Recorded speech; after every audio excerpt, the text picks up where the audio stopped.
আমার নাম মোহাম্মদ ইমামুল্লাহ। আসলে যে ব্রিজ নিয়ে একটা ভিডিও হয়েছে, আসলে ব্রিজটা সরকারি কোনো বাজেট ছিল না। আমরা নিজস্ব যৌথ এবং এলাকারবাসীর যৌথ মিলে আমরা এই ব্রিজটা কাজ সম্পূর্ণ করা হয়েছে। আসলে ব্রিজে কোনো বাস ছিল না, বাস ছিল এজিংয়ের সাথে মাত্র 2 পিস বাঁশের চেরা ছিল। সেটা রাত্রেবেলা ঢালাই অবশিষ্ট রয়ে গেছিলো, এই কারণে ওইখানে মনে করেন যে দেওয়া হয়েছে। যে এমনি কোনো ব্রিজের সাথে বাস কোনো কালেকশন নেই। মোহাম্মদ ইদ্রিসুল্লাহ। যেদিনকার এই ঘটনা ঘটে সেদিনকার আমি জমির থেকে কাজে বাড়ি আসি।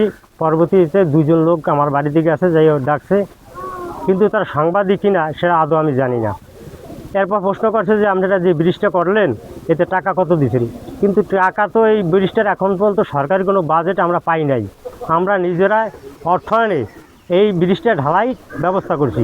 আমি বলছি যে টাকা হুনকে বলছি যে টাকা 50,000 দেওয়া হয়েছে মেম্বারের কাছে, সোহেল কাছে। আসলে আদৌ টাকা তারকে দেওয়া হয় নাই, সে টাকাটা এখনও গচ্ছা রয়েছে।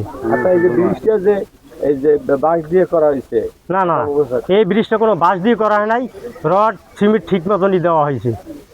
এই যে একটা আমরা দেখতে পাইলাম যে বাঁশ বান্দা সেটা হলো যে ব্রিজের বাইরের সাইডের মাত্র 2টা ফুট কতটুকু ঢালাই করছে, সেইখানে দেওয়ার জন্য আমরা যাতে ভাঙে না যায় এই জন্য আমরা বাঁশ দিয়ে দিচ্ছি নিজেরা। আপনারা তো গণমাধ্যমকে বলছেন যে আমরা আমরা বলি নাই, অপপ্রচার চালাইছে। আসসালামু আলাইকুম, আমার নাম জামাল মোল্লা। আমি স্যানিটারি কাজ করি দীর্ঘ 15 বছর পর্যন্ত। আজকে এই যে আমাদের ঢালাই মাল আসছে, আমরা দেখে খুশি হয়েছি। আমাদের নিজের হাতে কাজ করছি। এই বিরোধীদের কোনো 2 নম্বরই নেই, সুন্দরভাবে ঢালাইছে। 3 একে সিমেন্ট দিয়ে আমরা ঢালাই দিছি এবং বাঁশ দিছি। আমরা এই আমাদের সরকারি বাজারের বাহিরে আমরা এই জায়গা নিজেকে সুবিধার্থে আমরা এই ঢালাই ওপরসে ফেলাই দেবো, যার কারণে সুবিধার্থে আমরা এই ঢালাই দিচ্ছি। এই জায়গায় আমরা 2টা বাঁশ ব্যবহার করছি। না, স্ট্রাকচারে সুন্দরভাবে রড দেওয়া না, কোনো বাঁশ দেওয়া হয় নাই। এটা 100-তে 100 হাজারকে আমি চ্যালেঞ্জ করবো এই সাংবাদিকের সাথে যে এখানে রড দেওয়া হয়, এই বাঁশ দেওয়া হয় নাই। আমি সাবেক মেম্বার 2 নং ওয়ার্ড অজিত। আমি ছোটোখাটো ঠিকাদারি ব্যবসা করি। 1 নং ওয়ার্ডের মেম্বার সোহেল মোল্লা, সে আমার 8টা 10 মিস্ত্রি আমার এই কাজটুকু একটু করিয়ে দে। আমি কই দাদা বরাদ্দ কোথায়? বরাদ্দ নেই, আমার ও দাদা নিজ অর্থায়নে করবো।